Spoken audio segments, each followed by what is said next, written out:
Bonsoir à tous, bienvenue sur le plateau Equinox Soir, votre décryptage quotidien de l'actualité de lundi à vendredi, 19h, 21h, heure du Cameroun, 18h, 20h, Greenwich Mean Time. La fête aurait pu être encore plus belle si les gradins du stade de la réunification Bépanda Douala avaient accueilli les milliers de supporters, voire inconditionnels, des Lions indomptables.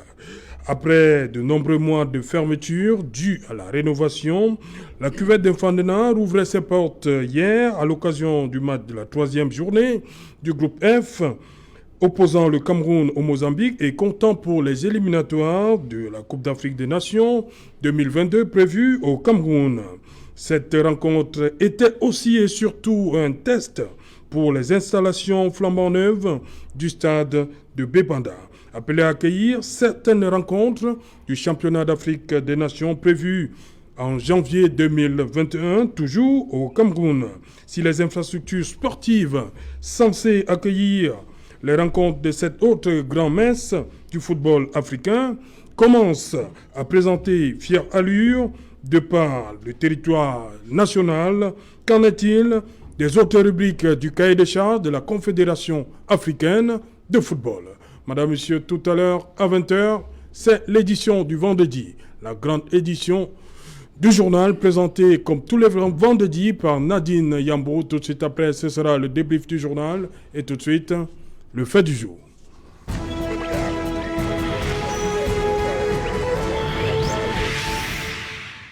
Après Cameroun-Mozambique, le Cameroun est-il prêt pour le CHAN? C'est une interrogation. Pour tenter de répondre à cette question, nous avons invité ici en plateau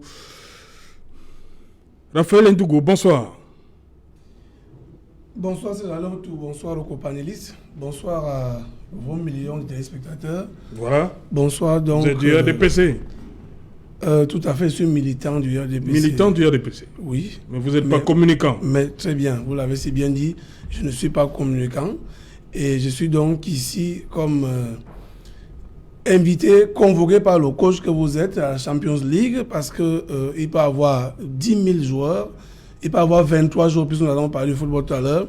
Et certains joueurs sont là pour juste compléter la liste, mais le coach a souvent des joueurs en fonction des matchs qu'il invite. Donc, je suis ici comme celui-là même que vous, le coach, vous avez choisi d'inviter, contrairement à mes camarades, justement, qui, d'après ce que vous avez annoncé hier, qui ne viendront plus ici pendant un moment, c'est pas toujours pendant un moment ou pour toujours, mais nous autres, nous pensons que le chef de l'État l'avait si bien dit, que nous n'avons plus besoin d'aller dans le maquis pour exprimer nos opinions, et nous sommes les libres penseurs, bien qu'étant dans cette formation politique où nous y sommes depuis à peu près 20 ans maintenant. D'ailleurs, je vous balader avec votre carte. Voilà. Avec vous avez votre carte? Ma carte de membre du RDPC. Et non, la carte de communicant du RDPC. Non, j'ai ma carte. Et il y a des cartes de communicant? Je ne sais pas, je ne suis pas communicant. À la vérité aussi, c'est que je ne suis pas militant à Douala, ni à Yaoundé. Je suis militant à Ngomzab, dans l'Oignon Esso. Et je peux vous dire que la politique là-bas, elle est faite autrement. Autrement? Dans le RDPC?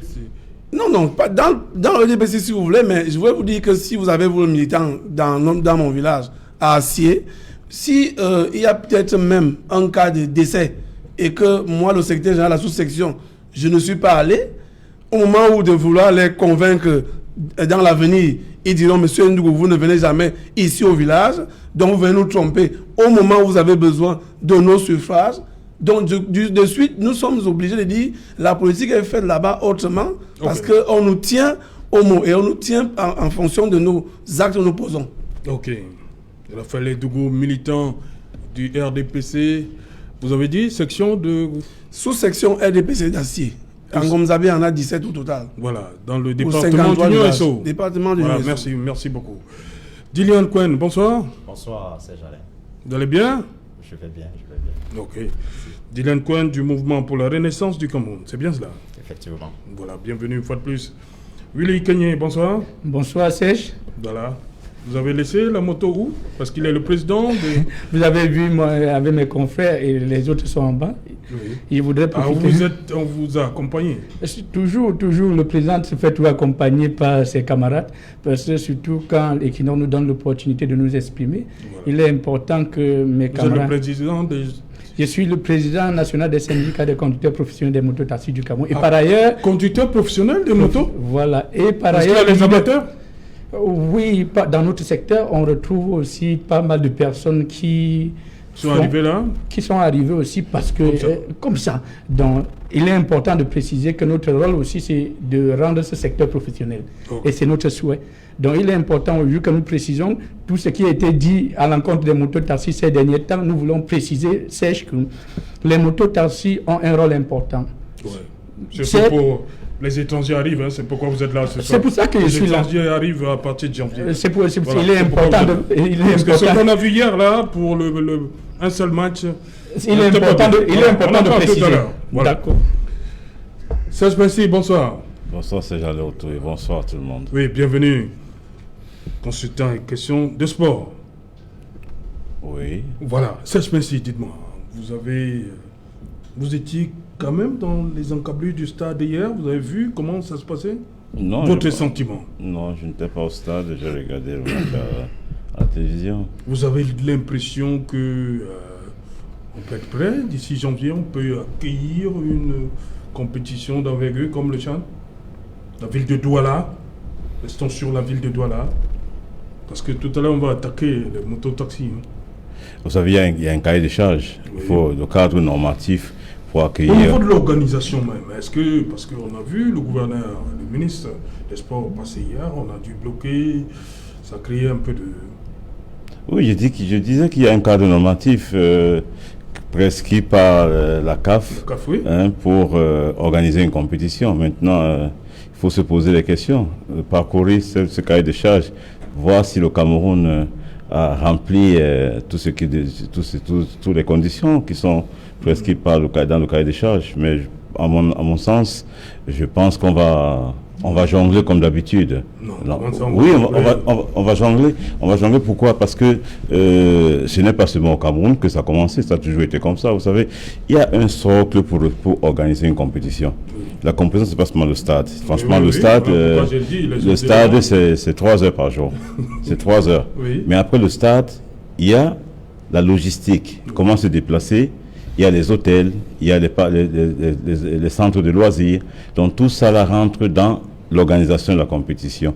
Et ce qui chapeaute tout ça là, c'est la sécurité. Voilà. Est-ce que Douala est prêt? Ça, je ne suis pas la personne idoine pour répondre à cette question, mais ce qu'on vit à Douala, Mamène a dit qu'on n'est pas encore prêt. Il faut encore faire quelque chose. Parce que... Vous venez de dire que vous n'êtes pas la personne. Oui, mais ce qu'on vit, mais la vie que moi je peux avoir, oui. C'est la vie de l'observateur, oui. La vie de celui qui a la charge d'assurer la sécurité. Il vous dira peut-être autre chose. Mais nous, il y a des choses qui se passent dans la vie de Douala. Vous avez entendu parler des microbes, vous avez entendu parler de ceci et cela. Non, donc, ils sont neutralisés, non? Oui, mais je dis... Le gouverneur a fait une sortie, le gouverneur a fait une sortie. Hein?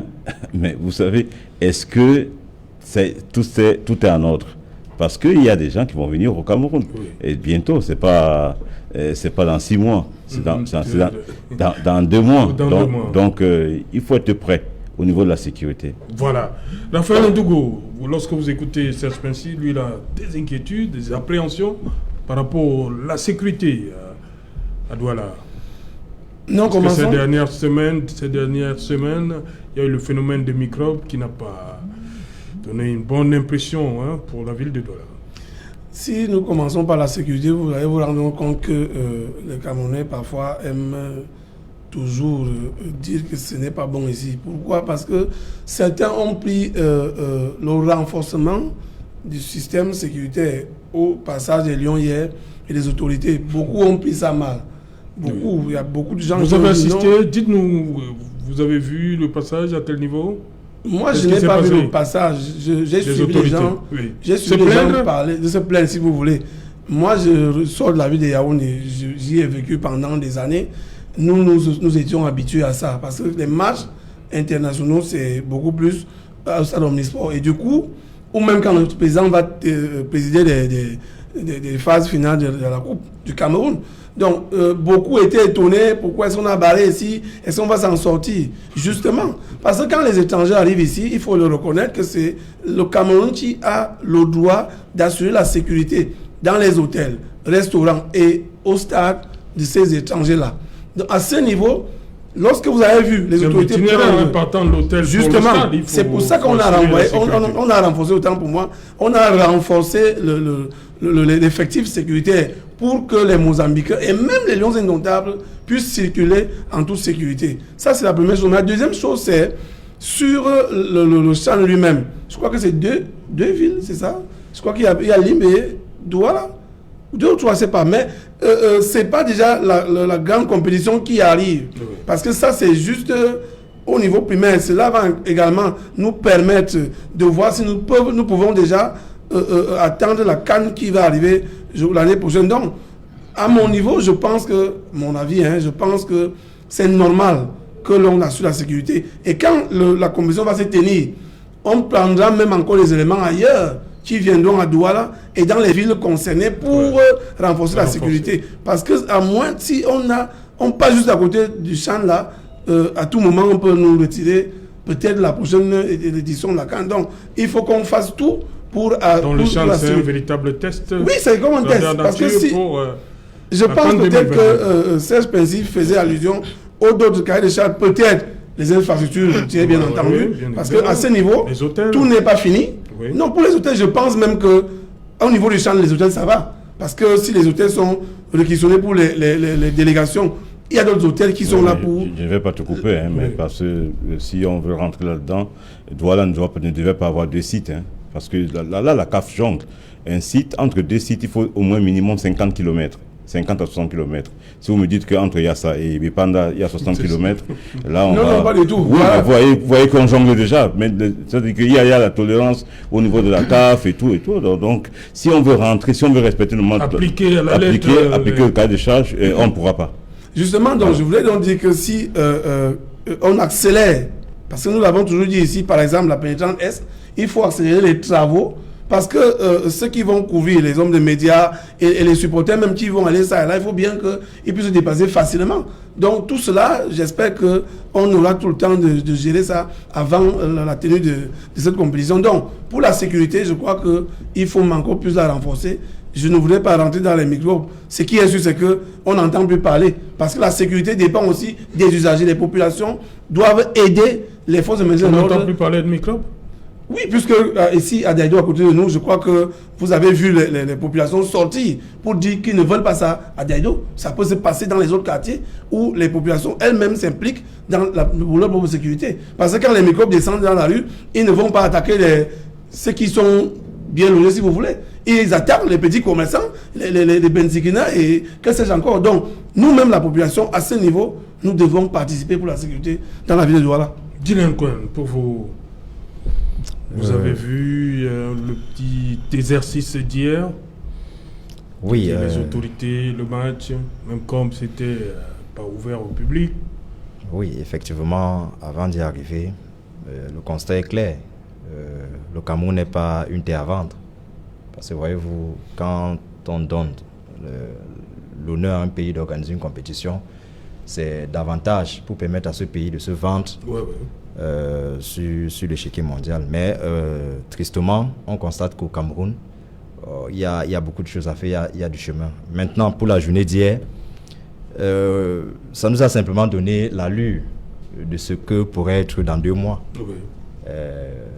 la compétition que nous allons accueillir.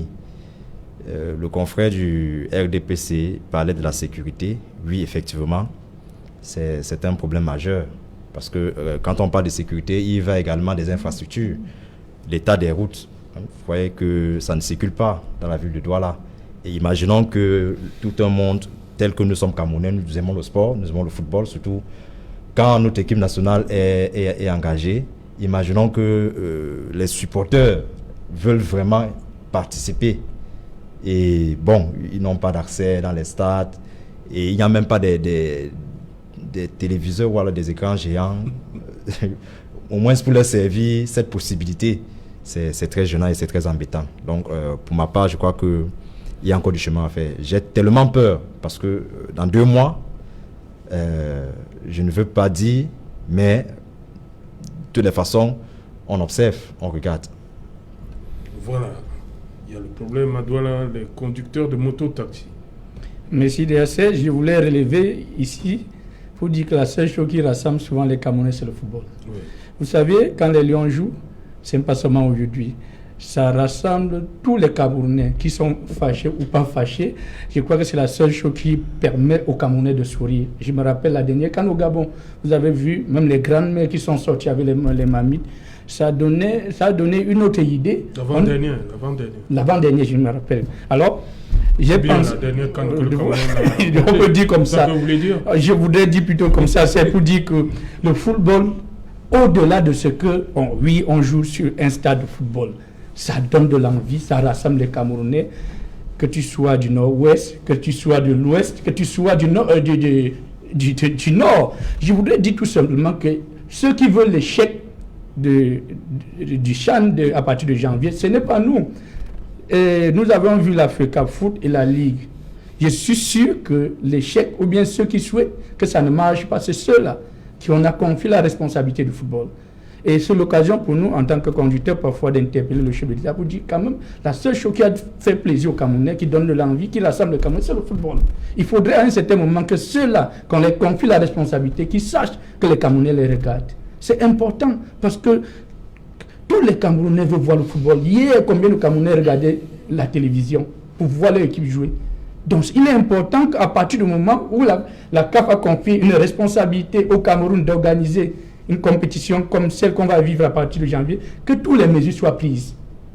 Parce que quand on voit, quand moi je monte sur ma moto, je pars à Japon, ça me fait rêver. Ma question est celle-ci, les étrangers arrivent, est-ce que vous allez présenter un autre visage du conducteur de moto? Déjà, à partir du niveau des motos-taxis, toutes les mesures sont en train d'être prises. Je veux vous dire déjà que si vous parcourez déjà les arrondissements, les mairies, à part Douala, Seine et d'autres, vous avez vu que les motos sont en train d'être formées. Nous avons saisi le ministre de l'administration territoriale, le ministre des Transports et le maire de la ville.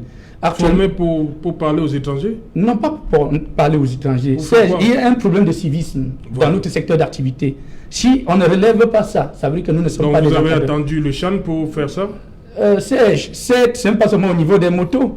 La responsabilité, c'est pas seulement à notre niveau, mais il est important que quand il y a une compétition comme celle qu'on va vivre, que les mesures soient prises. Vous avez quelqu'un a parlé tout à l'heure des microbes ou bien d'autres phénomènes qui aujourd'hui entourent notre secteur d'activité. Il est important de former d'abord le mototaxi, de l'identifier. D'où nous avons saisi le maire de la ville de Douala. On a mis 10 000 chasubles. À partir de ce 18, vous savez que mercredi, le 18, on va habiller plus de 2000 mototaxis. Et je relève ici qu'il y a plus de 6000 mototaxis qui vont obtenir leur permis de manière gratuite. Nous avons saisi le ministre. Question, William Kenyé. Combien vous êtes dans la ville de Douala? Actuellement, nous avions, dans ceux qui exercent dans notre secteur d'activité, nous avons plus de 500 000 personnes. 500 000 conducteurs de moto? Je vous le dis, 500 000.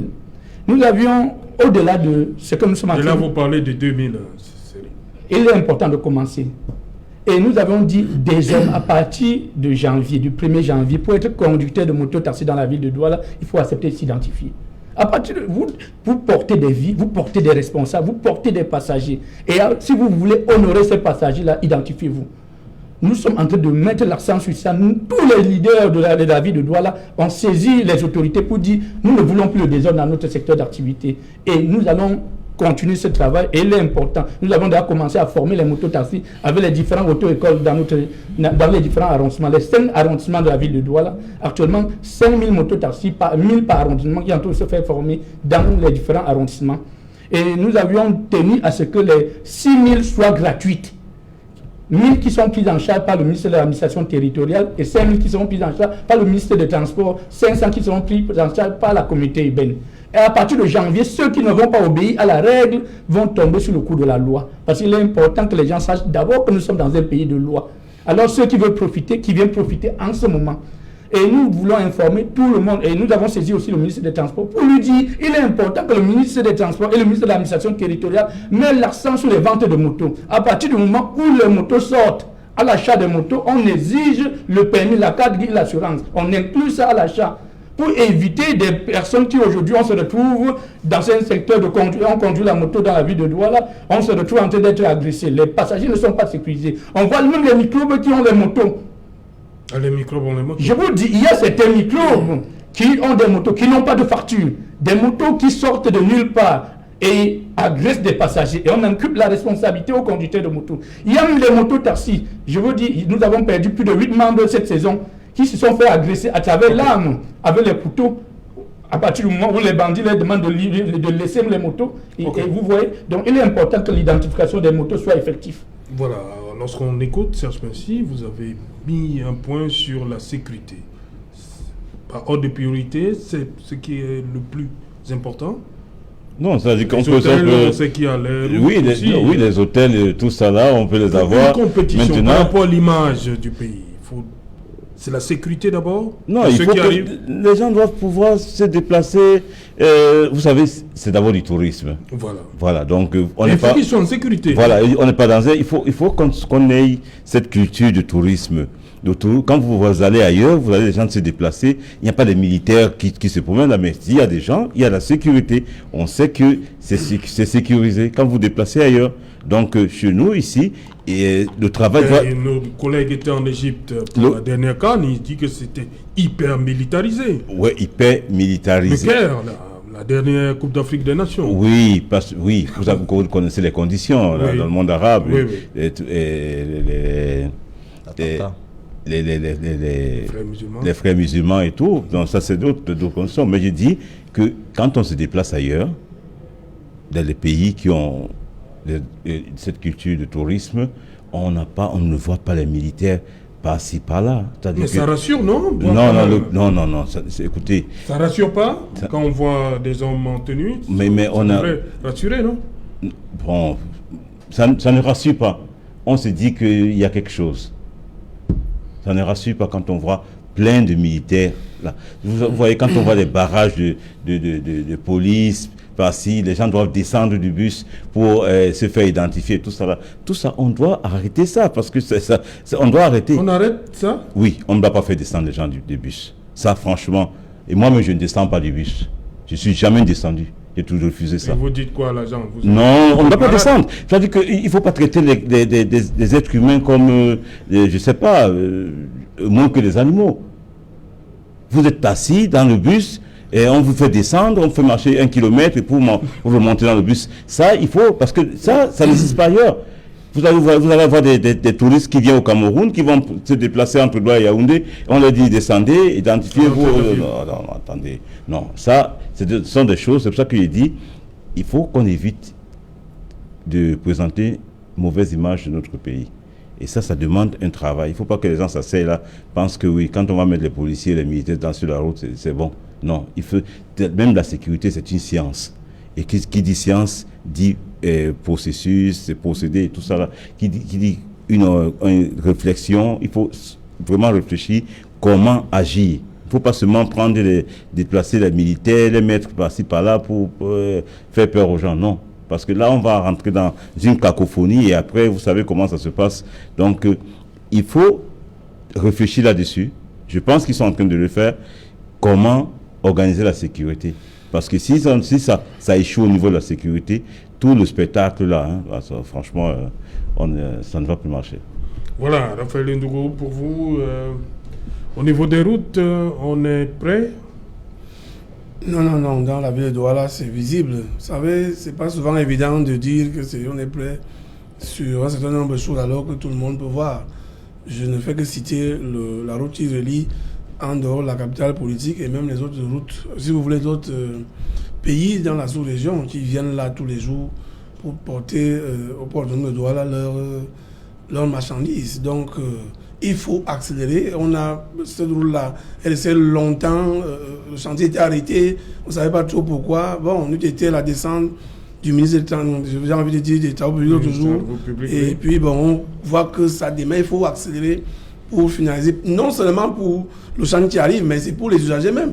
Quand vous voyez le nombre de personnes qui habitent du côté de Yassa et des environs, quand vous sortez de Douala, vous pouvez partir de Douala à 5 heures, arriver à Yassa dans les coups de 8 heures, mais mon Dieu, vous pouvez passer 2 heures de temps, Yassa, et le marché des fleurs. Donc, ça ne va pas. Il faut, et même devant le stade de la réunification, il faut bien qu'on ferme les trous qui y sont. Je crois que si on le dit, c'est pas très mauvais. J'ai aimé l'image hier que j'ai regardé à la télévision, parce que les Lions se sont agenouillés. J'avais dit ici, il faut prier. Les Lions se sont agenouillés au moment de chanter l'hymne national pour présenter la situation du Cameroun au Seigneur, surtout nos frères et sœurs qui souffrent de l'autre côté. Et même dans l'ensemble, pour que le Seigneur puisse entrer dans nos têtes et changer nos mentalités. Et changer notre façon de faire. Parce qu'en réalité, si nous le disons, que devant le stade de la réunification, la route n'est pas bonne. On a vu des objets, on appelle ça quoi, des ouvrages qui ont été fabriqués et le chantier arrêté. On ne sait pas pourquoi. Est-ce qu'on a donné le chantier à quelqu'un qui n'est pas capable de le gérer? Qu'est-ce qu'il faut pour retirer le chantier et donner à celui qui est prêt? Parce que si nous aimons toujours courir à la dernière minute, ce n'est pas une très bonne chose. Du coup, on va nous jeter les pierres pour dire au Cameroun, les gens sont comme ça. Or, honnêtement, il y a des mécanismes. Quand il y a un cahier de charges concernant un marché, on peut prendre les dispositions pour retirer le marché. La route de Yassa dont on parle, on a vu certains Chinois évacuer de l'eau avec les seaux. Ça a fait le tour de la toile. Ce n'est pas des bons points pour mon pays. Et il faut bien que ceux qui ont la charge de donner, d'octroyer les marchés, prennent quand même la peine de voir. Au-delà de la société qu'on vient d'en dire, est-ce que la société est suffisamment outillée pour travailler?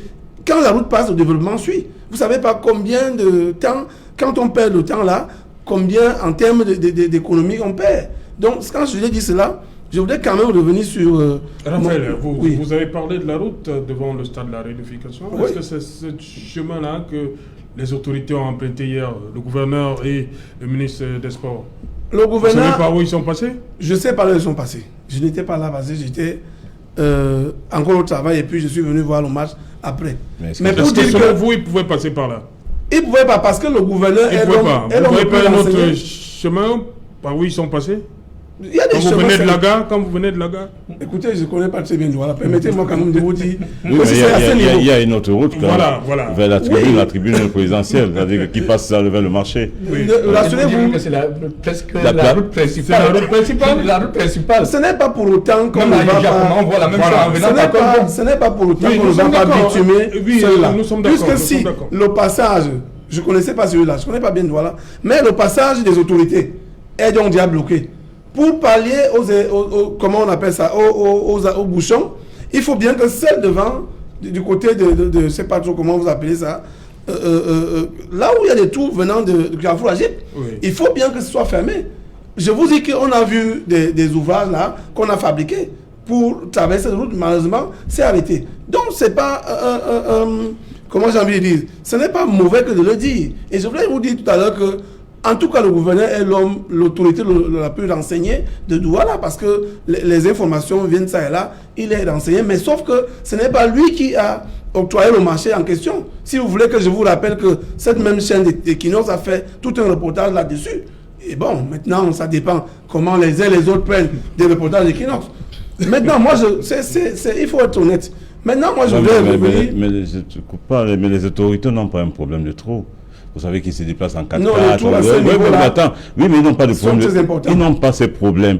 Si les autorités ou que le gouverneur, la personne a mieux renseigné, il n'a pas ces problèmes de trous. C'est pas seulement là-bas qu'il y a les trous à Douala, il y a les trous un peu partout. C'est pour ça que moi, je vous ai parlé tout à l'heure, je vous ai dit qu'il y a un socle pour organiser une compétition. Et le socle là, c'est le développement.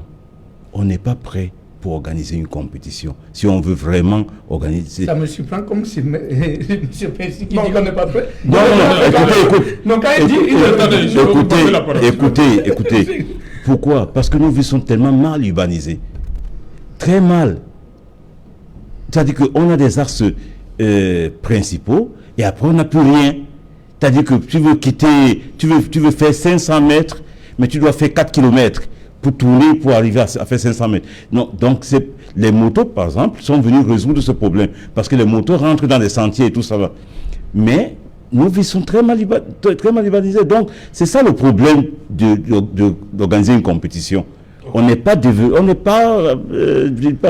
mais on n'a pas ce socle-là. Quand vous allez ailleurs, normalement, une compétition comme le CHAN ou la Coupe d'Afrique des Nations, c'est quand les pays situés entre les deux tropiques en Afrique. Rares sont les pays qui peuvent organiser entre les deux tropiques.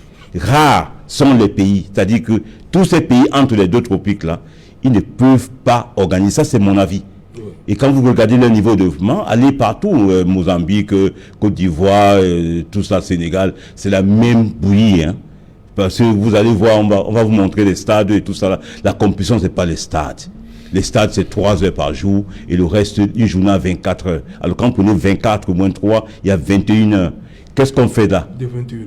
Qu'est-ce qu'on fait? Okay. C'est ça l'équation à résoudre. Vous terminez. Vous convoquez là, vous recherchez donc maintenant l'expertise des urbanistes pour changer la physionomie de nos villes. Mais pour l'instant, on a investi 3 000 milliards pour la Coupe d'Afrique des Nations. Vous savez ce que 3 000 milliards peut changer au Cameroun? On nous raconte des conneries. 3 000 milliards pour la Coupe d'Afrique des Nations. Ce que 3 000 milliards, imaginez ce que ça peut avoir comme effet sur le développement du Cameroun. Jusqu'ici, vous n'avez pas compris. Je ne suis pas en train de dire que tout va bien.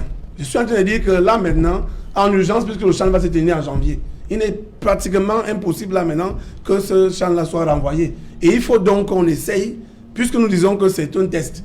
On a la Coupe d'Afrique qui arrive en 2022. Très bien. Maintenant, moi je suis très content de suivre Bensikiner, comme on nous appelle.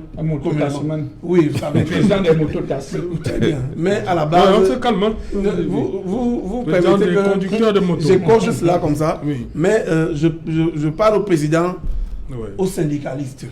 Moi je suis syndicaliste. Maintenant, ce que je voulais vous dire, c'est que quelqu'un sur votre plateau hier a dit il faut une éducation de masse. C'est le travail que vous faites au quotidien sur l'Equinox Soir. Et je suppose que ceux qui viennent là, c'est pour que les téléspectateurs qui nous regardent prennent quelque chose. Vous avez un fan club quelque part ici, à l'école publique. Si vous arrivez à cet instant, ils sont placés là avec leur moto pour regarder cette émission. Donc, ce qui se passe, c'est quoi? C'est que, comme il a si bien dit, il faut bien que dans leur mission régalienne, qu'ils sensibilisent davantage leurs camarades. Pourquoi? Parce que nous utilisons nos voies publiques dans notre contexte avec ce que nous avons. Si vous prenez par exemple le grand carrefour qu'on appelle Ndokoti, je prends juste un exemple, vous allez voir que des motos-taximens attendent les clients net au carrefour. Donc vous avez beaucoup de travail et il faut bien que vous soyez accompagnés non seulement par les autorités administratives mais aussi les autorités communales dans la mesure où nous voulons non seulement organiser la CAN, même après cela, parce que nous-mêmes nous circulons, nous avons maille à partir avec la circulation dans la ville de Douala. Donc moi je suis déjà content du fait que nous partageons le plateau aujourd'hui. J'espère également que ceux de vos camarades qui nous regardent vont comprendre que le client viendra toujours là où il y a la moto pour pouvoir se déplacer. Voilà pourquoi j'ai dit, est-ce que vous allez nous présenter un autre visage, hein? Ma question demeure. Dylan Cohen, il a bien fait d'évoquer l'axe qui part de Carrefour à Jip pour, je crois, Kamtel-Bipanda, qui passe devant le stade de la réunification, mais toujours, il y a toujours des gros nids de poules là. Est-ce que en 2 mois, les choses peuvent bouger de ce côté-là? Je vais rejoindre Serge Pensy pour dire effectivement que nous avons la conviction certaine que ceux qui ont eu la responsabilité d'organiser les différentes compétitions au Cameroun en mettant en place les infrastructures ont le Cameroun dans leur imagination, qui n'est forcément pas ce que nous partageons au quotidien. Voyez-vous une route comme celle que vous avez décrite tout à l'heure, qui passe juste devant le stade, qui est en pleine rénovation, qui est dans un état, on ne peut même plus la décrire, tellement enclavé. On se pose la question, à deux mois du CHAN, on prendra combien de temps pour faire passer une route, au moins pour donner des allures de bon augure. Ça pose toute la problématique de la réelle volonté de notre gouvernement à servir aux Camerounais cet espace, ces moments de joie.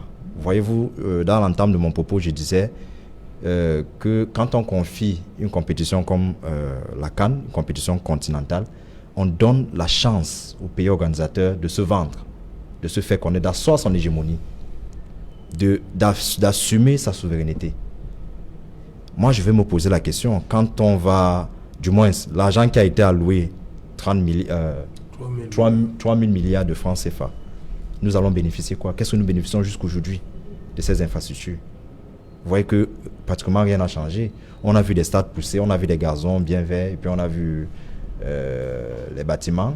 Et puis donc, alors quand j'ai fini par faire ce constat, je veux simplement dire, pour venir dans le cas des mototaximens, pour dire que nous savons tous que les mototaximens de Douala, ou du moins du Cameroun, ne deviennent pas mototaximens par vocation ou alors par envie.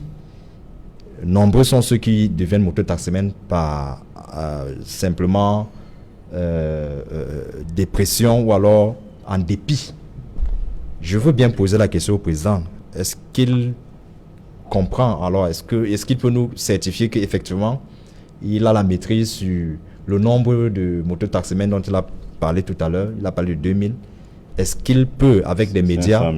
500 000. Voilà, 500 000. Réunir 500 000 mototaximens dans un stade, je ne sais pas où, et puis tenir un discours de sensibilisation et que les gens viennent.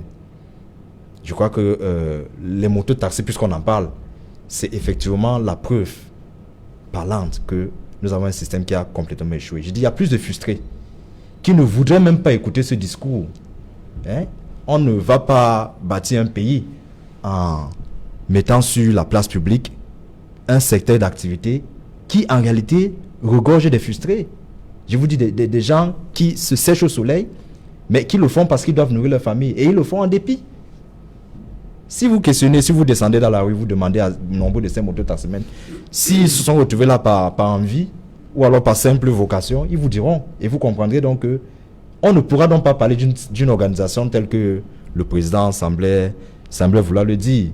C'est simplement pour dire que il y a tout un échec et nous voyons cela avec l'organisation de la CAN qui nous demandait effectivement que l'argent qui a été mis à disposition, que nous serons servis au moins du basique, les infrastructures, les hôpitaux, des belles routes. On a vu au Gabon, en Guinée, je ne sais pas si ceux qui croient à une bonne CAN peuvent nous dire aujourd'hui que le Cameroun va au moins, je veux dire, de vue panoramique, ressembler à un pays digne d'un pays qui peut recevoir des touristes qui vont se féliciter d'avoir été au Cameroun. On parlait tout à l'heure de l'aspect sécuritaire. Justement, quand on voit les militaires ici et là, on peut se poser la question, est-ce que le Cameroun est en guerre? On a fait un parallélisme avec l'Égypte. On sait bien que l'Égypte a connu quelques périodes de troubles et puis c'était opportun qu'il y ait un certain nombre d'assurances pour ne plus vivre ce qu'on a vécu avec les joueurs togolais qui ont perdu des vies, les joueurs ivoiriens. Ce sont des mauvais souvenirs en Afrique. Mais la question demeure, tous ces militaires, de quoi a-t-on peur? Est-ce que le Cameroun aujourd'hui, on peut dire au commandeur de... Bon, c'est vrai, je ne vais pas omettre de parler de la crise dans le nord-ouest et le sud-ouest. Si c'est cela, le problème, et qu'on veut nous justifier avec l'assurance que l'armée pourra assurer, du moins est-ce que l'armée pourrait donner bonne figure, acceptons effectivement que la meilleure façon ne serait pas de planter les militaires dans toute la ville, mais la meilleure façon serait effectivement de rendre les Camerounais ce qu'ils demandent. Ce que nous demandons, c'est d'avoir un pays paisible, un pays où il fait bon vivre. Et donc, se réjouir, comme le président des mototaximens semblait dire, se réjouir de recevoir une compétition comme la CAN depuis 1972. Nous n'attendons que cela. Ok. Willy Kenyi, je reste avec vous dans votre secteur. Je crois qu'il y aurait aussi peut-être le même temps que mes confrères. Comment ça? Parce qu'ils ont eu quand même temps, je vois mon confrère du MSC qui... Ton confrère du MSC? Du plateau. Et je voudrais seulement dire, Serge, que nous sommes dans un pays... Non, j'ai une question. Oui. Vous avez fait un tour au Carrefour Ndokoti? Oui. Pourquoi vous divisez la chaussée en deux? C'est pas qu'aujourd'hui que ça commence, c'est plusieurs années. Que les étrangers arrivent. Je vous dis, c'est plusieurs années que c'est comme ça. Oui. Mais nous... Comment vous n'arrivez pas à discipliner vos... Serge, il y a un problème d'indiscipline dans notre secteur d'activité. Nous le savons déjà. C'est pour cela que nous avons pris la responsabilité. Non seulement, nous n'avons pas fait seulement parce qu'il y a une compétition. Nous avions pensé déjà, l'insécurité qui règne dans notre secteur d'activité. Nous voyons les gens être agressés. Nous voyons des multiples coups qui se font à travers la moto. Donc il ne faudrait pas que les gens pensent que nous le faisons parce qu'il y a la compétition. C'est une erreur de leur part. Nous le faisons parce que les gens sont à chaque jour agressés. Alors il est important que nous mettons un accent. Il y a un problème, au-delà de l'insécurité, il y a un problème d'organisation. Vous voyez les motos-taxis être garés un peu de partout. Voilà. Vous voyez le rond-point, vous voyez le côté. Actuellement, nous avons travaillé depuis au moins un mois avec le maire de la ville pour assainir notre secteur d'activité. Donc il est important que les points de chargement, nous avons mis l'accent sur le point de chargement. Parce que nous, la mairie, ou bien ce qu'on appelait à l'époque, je ne sais pas si ça a changé, la communauté urbaine n'avait pas prévu des espaces pour garer des motos. Ça n'a pas été prévu. Vous voyez autant de motos en deux côtés. Vous pouvez imaginer le nombre de motos.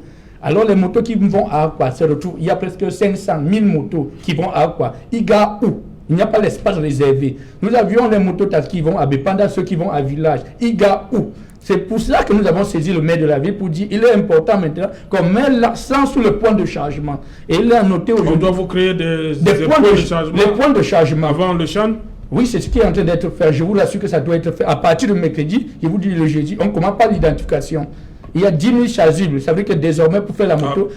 Attendez, il n'y a plus de chasubles. Donc vous n'allez plus mettre vos gros blousons là? Non, les blousons sont différents des chasubles. Les chasubles d'identification, il faut... Donc vous allez mettre le chasuble au-dessus des gros blousons là? Non, il est important que le moto-taxi doit avoir un blouson. Le gros blouson, c'est important? C'est très important. Je vais vous dire, quand vous êtes sur la moto, le froid qui frappe sur la poitrine, je vais vous dire, il y a beaucoup de conséquences. Notre frère du MS l'a dit tout à l'heure que les gens arrivent par débit. Il y a beaucoup de personnes qui arrivent parce qu'ils ont perdu de l'emploi, d'autres qui arrivent dans des conditions très difficiles. Moi, je voudrais lui dire tout simplement, ça ne nous donne pas l'occasion de dénigrer notre pays. Si nous, en tant que responsables, nous on disait que le Cameroun c'est pour les autres, c'est que nous, on n'est pas à ce niveau. Nous avons beaucoup évolué avec les motos-taxis. Si vous ne connaissez pas, je voudrais vous dire, nous ne pouvons pas mobiliser 500 000 motos, c'est pas ce que j'ai dit. Les leaders des motos-taxis ont le minimum. Nous avons les peu de motos-taxis qui nous suivent, qui sont avec nous, qui nous écoutent et qui nous permettent aujourd'hui de maîtriser tous les motos de la ville de Douala. C'est ça, on les appelle les motos des camps. Nous avons plus de 532 secteurs dans le Vouri. Si vous ne connaissez pas, ce qu'on appelle communiquant les camps. Chaque camp a au moins 200 motos-taximens. Vous voyez, vous pouvez déjà imaginer fois 532. Vous voyez, nous n'avons pas dit qu'on peut maîtriser la suite, mais ça nous donne une force. Et je voudrais vous dire que quand nous voulons parler de notre organisation, évitez de nous confondre dans votre façon de politiser un peu notre... Parce que c'est ça qui détruit le Cameroun. Aujourd'hui, nous sommes en train de vouloir organiser une CAN. J'ai vu mon frère Petit, qui a longtemps défendu l'Africa Foot. En son temps, peut-être, je ne sais pas pourquoi il change directement le posture. Qu'est-ce qui n'a pas marché? Non. Il y a quelque chose qui n'a pas marché. Vous l'avez toujours défendu. Aujourd'hui, vous êtes en train de dire aux Camerounais que les 3 000 milliards, il fallait faire ça, il fallait faire ça. Et vous dites aujourd'hui que les militaires qu'on pose partout, ça sur les Camerounais. Vous croyez qu'on peut organiser une CAN ou bien une compétition sans prévoir les militaires, alors que le Cameroun se retrouve, nous avons le NOZO. Avec tout ce qu'on vit aujourd'hui, nous vivons dans un état d'insécurité. Et vous croyez que les équipes qui arrivent au stade de la réunification, on va laisser marcher? Et non, vous n'avez pas admettre, même au sein des motos-taxis, nous disons, tous les motos-taxis ne sont pas des Jésus. Il y a des mal intentionnés parmi les motos-taxis même. Et c'est la raison pour laquelle nous parlons de l'identification. Ceux qui agressent ne sont pas des conducteurs de moto. Non, il y a des pères de famille dans les motos-taxis. D'où il est important aujourd'hui de mettre l'accent. Donc je vous supplie, ne dénigrez plus votre Cameroun, votre pays, qui est notre pays, la seule chose que nous avons. Non, Monsieur le Président, pouvez-vous conserver votre fils de 20 ans d'acheter une moto et de faire la moto comme vous? À tout moment, vous voulez utiliser la politique, vous mentez. Pouvez-vous conserver votre fils de 20 ans? Dites au moins au Camerounais qu'il y a un minimum qui est fait. Voilà au moins le stade de Japoma. C'est qu'on n'avait pas. Voilà au moins le stade de la réunification qui ressemble à quelque chose. Maintenant, on peut être d'accord que les routes qui sont attribuées, comme mon frère, la RDPC, avec les maîtres personnes donnés à leurs copains. Mais je peux vous dire, non, je peux vous dire, non, attendez. Hier, tu défendais la position. Non, attendez. Non, hier, tu défendais la position. Aujourd'hui, tu ne défends plus. Non, il faut dire au Camerounais ce qui n'a pas marché. Aujourd'hui, tu dis il y a 3 000 milliards qui a été débloqué. Nous, en tant que conducteurs de moto, nous, on vous dit une chose, c'est que laissez ce Cameroun en paix. Oui, non, mais ne parlez pour vous, ne parlez pas pour les motos taximètres. Oui, président, parlez pour vous, ne parlez pas pour les... Non, parlez pour vous, ne parlez pas pour les motos taximètres. Vous n'en connaissez rien. Vous en connaissez très peu. Vous en connaissez très peu. Parlez pour vous. Parlez pour vous. Il n'y a pas un avenir en faisant la moto au Cameroun. Il faut le dire. Il n'y a pas d'avenir en faisant la moto au Cameroun. On ne construit pas un pays en faisant la moto. Il faut le dire. Vous l'avez au moins 35 ans. Ne venez pas en sens qui tue la jeunesse. Quand vous dites qu'il n'y a pas d'avenir, c'est faux. C'est faux. Je veux vous dire, nous en tant que conducteurs de moto, je peux dire parce que Equinox peut être témoin.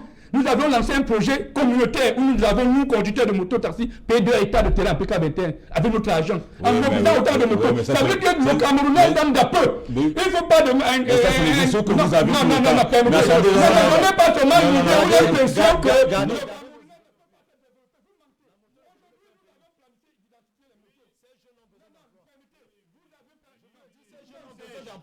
Et vous n'allez pas venir sur ce plateau. Non, vous faites de la moto une activité. Vous pouvez payer les Camerounais. Vous savez combien de personnes dans le secteur d'activité au Cameroun. Est-ce que vous pouvez payer les mototaxis? Vous ne pouvez pas payer les mototaxis. Vous saviez ce qu'un mototaxi gagne par jour? Vous croyez que vous pouvez lui donner un salaire? Vous pouvez donner un salaire à plus de 3 millions de mototaxis au Cameroun. Vous ne pouvez pas. Laissez-moi vous dire tout simplement que la moto n'est pas un... Non, permettez vous hériter. Non, je vais vous dire. Qui sera votre héritier après? Bien sûr, vous allez lui laisser la moto. Si Willy Kenye est devenu président des motos, pourquoi mon fils ne peut pas être... Ne trompez plus les Camerounais. Vous comprenez? Être mototaxi ne veut pas dire que vous êtes un dernier. Vous avez raté votre vie. Il y a des motos-taxis responsables qui ont battu. Willy, on se calme. Willy. Respectez au moins ce que Willy. Non, il faut dire au gars du MSC que la politique aujourd'hui, c'est une politique d'échec. Non, vous l'avez échoué. C'est une politique d'échec. Non, je vous en prie, Willy. Sur les motos, c'est une politique d'échec. MSC et le RDPC. Le MSC sort du RDPC. Vous avez détruit le pays ici. Maurice Kamto a fait 7 ans dans le même gouvernement. Il faut le dire aux Camerounais. Ah Willy, on se calme.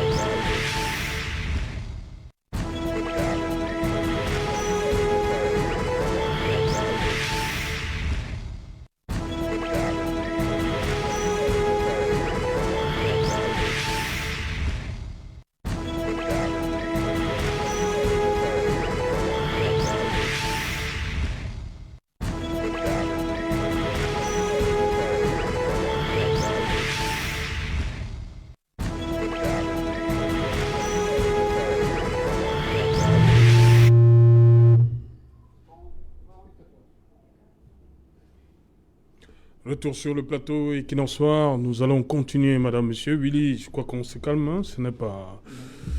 C'est pas le carrefour de côté ici. Voilà, on se calme. Dylan, qu'est-ce que vous aviez à dire? Non, je voulais simplement ramener le président des mototaximètres, je l'apprécie déjà dans ce qu'il fait, mais je voulais simplement le rappeler qu'effectivement au Cameroun, nous avons besoin d'une ressource beaucoup plus productive. Nous avons besoin de cette jeunesse-là qui a sacrifié de leur expérience en faisant la moto. Nous avons besoin de ces forces pour bâtir ce pays et nous trouvons très mal qu'aujourd'hui, qu'on fasse de la moto une activité qui semblerait être une activité noble, telle que le président semble vouloir le dire.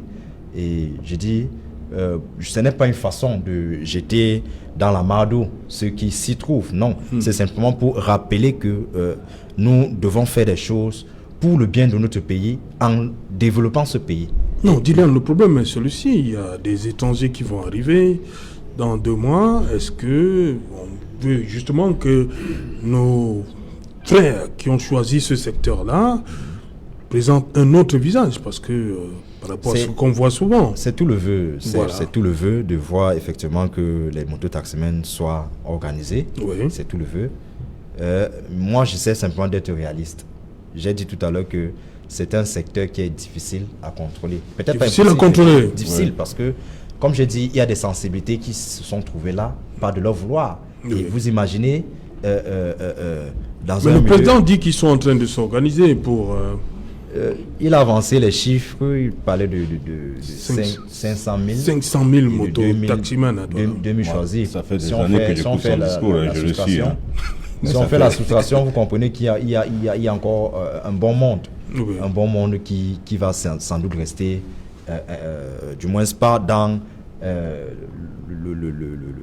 le panel de l'organisation, et qu'on se pose la question, ce grand monde-là, comment est-ce qu'on aura à le manager. Mais, en toute réserve, je reste optimiste qu'il faut que ce secteur soit effectivement organisé, que ceux qui se trouvent là par frustration, qu'ils comprennent que c'est davantage l'idée du citoyen, du civisme qui doit être mise en avant que la barbarie et la sauvagerie auxquelles nous faisons souvent au quotidien. Oui, non, tout à l'heure, il évoquait le problème du stade de Yassa et sa planification. Vous savez, si on avait pris le projet... Non, pour Willy Kenyon, on devrait quand même applaudir. Non, moi pourquoi moi je n'applaudis pas? Je dis pourquoi je n'applaudis pas. Parce que la CAN, l'organisation de la CAN n'a jamais été pensée. C'est-à-dire qu'on a agi comme ça. On n'avait pas besoin de construire le stade de Yassa. Parce que c'est une perte. Parce qu'on ne pourra pas capitaliser ça après. On avait le stade de Bépanda là, on cassait le stade de Bépanda et on posait Yassa à Bépanda. Voilà. Donc, vous voyez, et on fait une économie maintenant. Une économie d'argent. Parce je crois qu'il y a quand même une charge symbolique à Bépanda. Oui, mais charge symbolique. Réunification. Oui, mais ça reste le stade d'implication. Voilà. On poursuit avec... On reprend le stade d'implication. Oui. Et ça reste là. Okay. On n'a pas besoin de Yassa. Avec l'argent de Yassa, on peut organiser à construire des routes, des entrées pénétrantes de douane et tout ça là. Donc on n'avait pas besoin d'aller planter Yassa là-bas. Donc pour vous, on n'avait pas besoin de... Vous allez voir, l'histoire, l'avenir va nous dire que si on va rentabiliser Yassa, si on va le rentabiliser, Douala, 2 grands stades de plus de 30 000 spectateurs, comment on va les rentabiliser? Comment on va les rentabiliser? L'essentiel, c'est pas de construire. Il y a la même chose. La même chose. Même bêtise. La même chose. On n'a pas besoin de ce stade-là. On casse le stade Amadou Ahidjo, on le reprend dans les standards du stade Olympique. Voilà. Pourquoi on ne peut pas copier ce qui se fait ailleurs? Alors on veut qu'on multiplie les stades. Vous savez, si on a un 3e président, il va se construire un 3e stade, et un 4e président, un 4e stade, et ainsi de suite. On va avoir finalement, en 2300, on aura peut-être 15 stades de présidents. Raphaël, du coup, pour vous, au niveau des infrastructures, il n'y a pas grand-chose à dire. Hein. Mais comme beaucoup le reconnaissent ici, il y a d'autres éléments, d'autres poches. Vous avez parlé des routes, il y a les hôtels, je crois qu'il n'y a pas de problème. Mais les routes, la sécurité. La sécurité doit être mise, en tout cas, elle est même déjà là. Les populations doivent être rassurées. Ce qui est sûr, c'est qu'il n'y aura aucun problème pour le CHAN qui arrive, puisque c'est juste comme on teste quelques équipes au niveau, 16 équipes, africain. Oui. 16 équipes. Oui, au niveau africain. Alors, Douala, il y aura 8 équipes, 8 nationalités. Et donc, la sécurité, c'est là. Et puis, je dois dire que il n'y a pas de militaires ici, et on parle beaucoup plus de police et de gendarmerie. Oui. Maintenant, ce que je voulais également dire, c'est que à l'observation, ceux qui mènent l'activité de moto-taximan à Douala trouvent leur compte. Je ne pense même pas que ceux qui travaillent à des endroits peuvent avoir le gain que ces gens-là ont. Donc, à mon frère du MRC, Dylan, il faut que je lui dise qu'il ne faut pas non plus négliger. Au contraire, il faut encadrer. Au contraire, il faut les éduquer. C'est ça que nous avons parlé ici, l'éducation de masse. Il faut dire à ces gens, écoutez... Mais ils ont toujours fait l'éducation. Vous refusez? Non. Ils ont toujours refusé les vraies questions. Ils ont toujours refusé les vraies questions. Ils ont le permis. Ils paient les assurances, ils ne paient rien du tout. Il parlait de quoi? Pourquoi il y a des ressources? Oui, mais c'est ça que son discours. Mais son discours-là, je l'écoute. Moi, je le suis. Je le suis depuis des années. Des frustrations qu'il vit. Voilà, on revient. Raphaël. Non, Raphaël, c'est promis. Je vais vous passer là après parce qu'elle est déjà là. Nadine Yambo. Bonsoir, Nadine. Au menu ce soir. Bonsoir, c'est Jean Retour. Bonsoir également à vos invités et à vous, chers téléspectateurs. Ce soir, au journal de 20h, nous vous présenterons les images de l'incendie qui a réduit en cendres une bonne partie d'un centre commercial au marché du Foundich à Yaoundé, un véritable coup dur pour l'opérateur économique à l'approche des fêtes de fin d'année. Nous parlerons également de ce phénomène d'insécurité en milieu scolaire qui prend de plus en plus des allures inquiétantes.